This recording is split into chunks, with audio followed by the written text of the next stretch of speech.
আল্লাহ পাক প্রথমে ছেলেদেরকে বললেন, শোনো সূরা নূর 30 নম্বর আয়াত, আল্লাহ পাক ছেলেদেরকে বললেন তোমরা তোমাদের চোখ নিচু রাখো, এটা আমাদের দায়িত্ব। প্রত্যেকটা ছেলের দায়িত্ব বেগানা মেয়েকে দেখলে চোখটা কি করবে, নিচু। তাহলে আপনি সিডিউসড হবেন, এক কথা।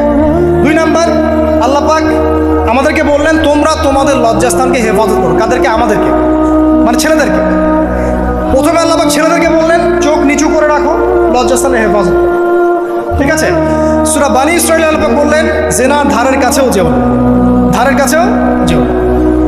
আল্লাহ পাক আরো বললেন যদি কেউ জিনা করে ফেলে সূরা নূরে, তাহলে তাকে 100টা বেত্রাঘাত করতে হবে। কয়টা? 100টা, এবং 1 বছরের জন্য তাকে বহিষ্কার করতে হবে। আল্লাহ পাক শাস্তিও দিলেন, শুধু তাত্ত্বিক বিধান দেন নাই, শাস্তিও দিয়েছেন। কারণ শুধু তাত্ত্বিক বিধান দিয়ে হবে? আমি যদি ওয়াজ করে বেড়াই ভাই মদ খায়েন না, মদ খায়েন না, কোনো শাস্তি না অ্যাপ্লাই করি, তাহলে কি মদ ছাড়বে মানুষ?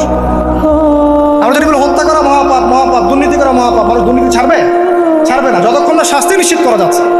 আল্লাহ পাক তাত্ত্বিক কথা শুধু বললেন না, শাস্তিও নিশ্চিত করলেন।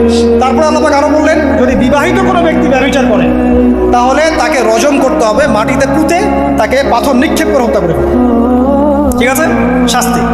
এরপরে দেখেন আল্লাহ পাক মেয়েদেরকে বলছেন, মেয়েদেরকে বলছেন তোমরা মূলত ঘরে থাকো, যদি বাইরের পরিবেশ তোমাদের অনুকূলে না থাকে তোমরা ঘরে অবস্থান করো।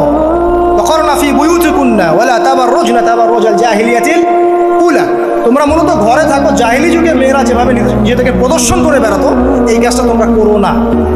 যদি করো তাহলে সমাজে বেহায়াপনা ফায়সা বেড়ে যাবে, তোমরা নিজেরাই ক্ষতিগ্রস্ত হবে, যেটা ওরা হচ্ছে এখন। আচ্ছা, এরপর আল্লাহ পাক আরো বললেন হে নবী আপনি আপনার স্ত্রী এবং মুমিন নারীদেরকে বলেন তারা যদি বাহিরে যায় যেন জিলবাব দিয়ে তাদের পুরো বক্ষ দেশটাকে ঢেকে নেয়।